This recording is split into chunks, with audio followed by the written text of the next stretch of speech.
नमस्कार। हर कहानी कुछ कहती है। आज की कहानी क्या कहती है, चलिए सुनते हैं। मुंशी प्रेमचंद जी की लिखी कहानी कौशल।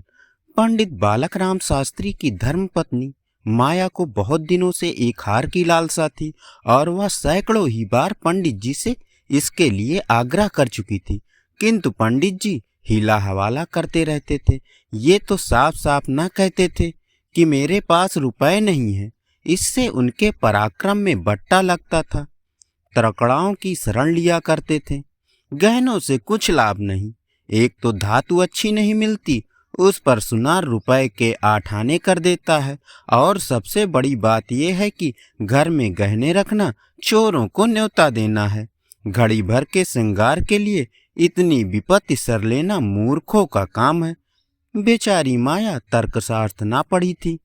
इन युक्तियों के सामने बेचारी निरुत्तर हो जाती थी। पड़ोसियों को देख देख कर उसका जी ललचाया करता था। पर दुख किससे कहे।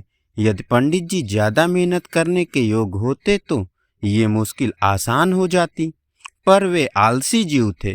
अधिकांश समय भोजन और विश्राम में व्यतीत किया करते थे। पत्नी जी की कटुक्तियां सुननी मंजूर थी, लेकिन निद्रा की मात्रा में कमी न कर सकते थे। एक दिन पंडित जी पाठशाला से आए तो देखा कि माया के गले में सोने का हार विराज रहा है। हार की चमक से उसकी मुख ज्योति चमक उठी थी। उन्होंने उससे कभी इतनी सुंदर ना समझा था।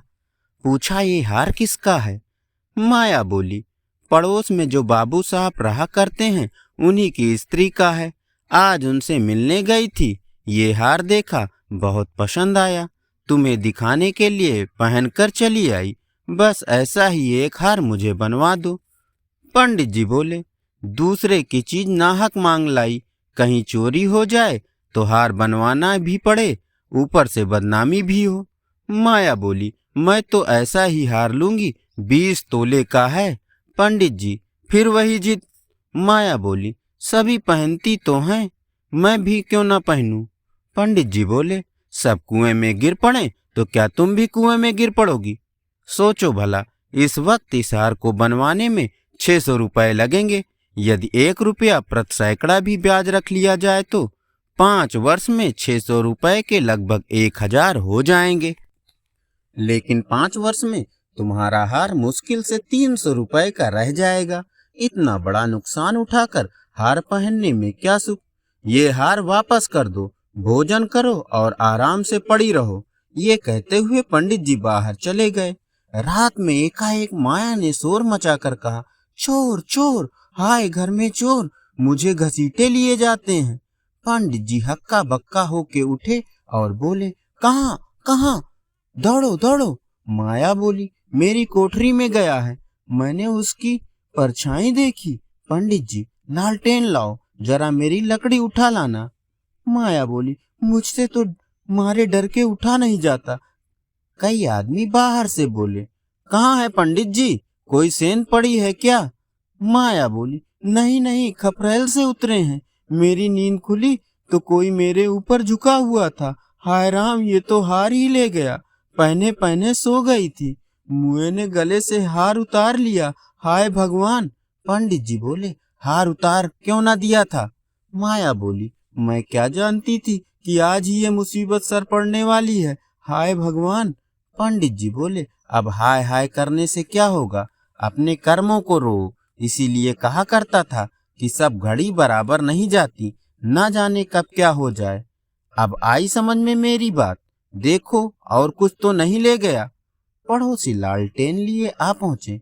घर में कोना कोना देखा, कोठरियां देखी, छत पर चढ़कर देखा, अगवाड़े पिछवाड़े देखा, शौचगृह में झांका, कहीं चोर का पता न था। एक पड़ोसी बोला, किसी जानकार आदमी का काम है ये। दूसरा पड़ोसी बोला, बिना घर के भेदिए के कभी चोरी होती ही नहीं। और कुछ तो नहीं ले गया? माया बोली, और कुछ तो नहीं गया, बर्तन सब पड़े हैं, संदूक भी बंद पड़े हुए हैं। निगोड़े को ले जाना था तो मेरी चीज ले जाता, पराई चीज ठहरी, भगवान उन्हें कौन सा मुंह दिखाऊंगी। पंडित जी बोले, अब गहने का मजा मिल गया ना? माया बोली, हाय भगवान, ये अब जस बदा था।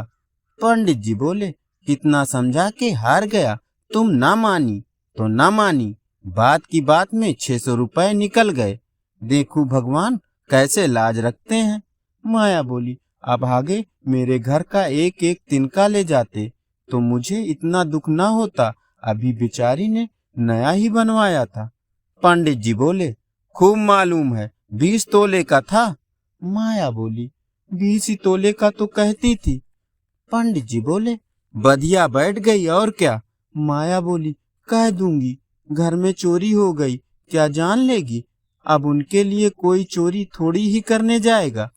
पंडित जी बोले, तुम्हारे घर से चीज गई है, तुम्हें देनी पड़ेगी, उन्हें इससे क्या प्रयोजन कि चोर ले गया या तुमने उठाकर रख दिया। माया बोली, तो इतने रुपए कहाँ से आएंगे। पंडित जी बोले, कहीं ना कहीं से तो आएंगे ही, नहीं तो लाज कैसे रहेगी, मगर की तुमने बड़ी भूल। माया, भगवान से मांगने की चीज भी न देखी थी, मुझे काल ने घेरा था, नहीं तो घड़ी भर गले में डाल लेने से ऐसा कौन सा बड़ा सुख मिल गया, मैं हूं ही बड़ी अभागन। पंडित जी बोले, अब पछताने और अपने को कोसने से क्या फायदा, चुप होके बैठो, पड़ोसन से कह देना घबराओ नहीं, तुम्हारी चीज जब तक न लौटा देंगे तब तक हमें चैन न आएगी। पंडित बालक राम को अब नित्य यही चिंता रहने लगी कि किसी तरह हार बने।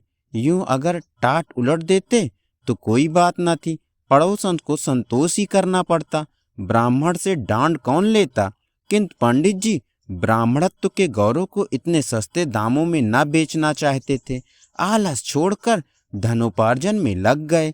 6 महीने तक उन्होंने दिन को दिन और रात को रात नहीं जाना, दोपहर को सोना छोड़ दिया, रात को भी बहुत देर तक जागते। पहले केवल एक पाठशाला में पढ़ाया करते थे, इसके सिवा वो ब्राह्मण के लिए खुले हुए 101 व्यवसायों में सभी को निंदनीय समझते थे। पर अब पाठशाला से आकर संध्या समय एक जगह भागवत की कथा कहने जाते, वहां से लौटकर 11-12 बजे रात तक जन्म कुंडलियां, वर्षफल आदि बनाया करते। प्रातः काल मंदिर में दुर्गा जी का पाठ करते। माया पंडित जी का अध्यावसाय देख देख कर कभी कभी पछताती कि कहाँ से कहाँ मैंने ये विपत्ति सिर पर ली। कहीं पंडित जी बीमार पड़ जाएं तो लेने के देने पड़े। उनका शरीर छीड़ होते देखकर माया को ये चिंता व्यथित करने लगी। यहाँ तक कि 5 महीने गुजर गए।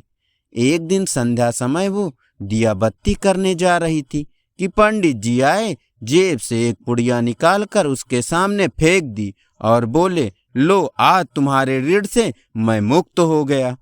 माया ने पुड़िया खोली तो उसमें सोने का हार था। उसकी चमक धमक सुंदर बनावट देखकर उसके अंतःस्थल में गुदगुदी सी होने लगी। मुख पर आनंद की आभा दौड़ गई। उसने कातर नेत्रों से देखकर पूछा, खुश होकर दे रहे हो या नाराज होकर। पंडित जी, इससे क्या मतलब, ऋण तो चुकाना ही पड़ेगा, चाहे खुशी से हो या ना खुशी से। माया बोली, ये ऋण नहीं। पंडित जी, और क्या है, बदला सही। माया, बदला भी नहीं। पंडित जी, फिर क्या है।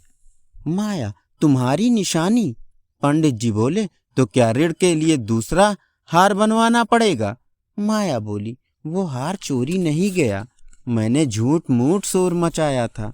पंडित जी, सच। माया, हाँ सच कहती हूँ। पंडित जी, मेरी कसम।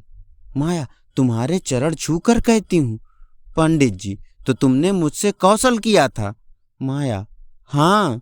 पंडित जी, तो तुम्हें मालूम है तुम्हारे कौशल का क्या मूल्य देना पड़ा। माया, क्या 600 रुपए से ऊपर। पंडित जी, बहुत ऊपर। इसके लिए मुझे अपने आत्म स्वतंत्रता को बलिदान करना पड़ा। धन्यवाद। अभी आप सुन रहे थे मुंशी प्रेमचंद जी की लिखी कहानी कौशल।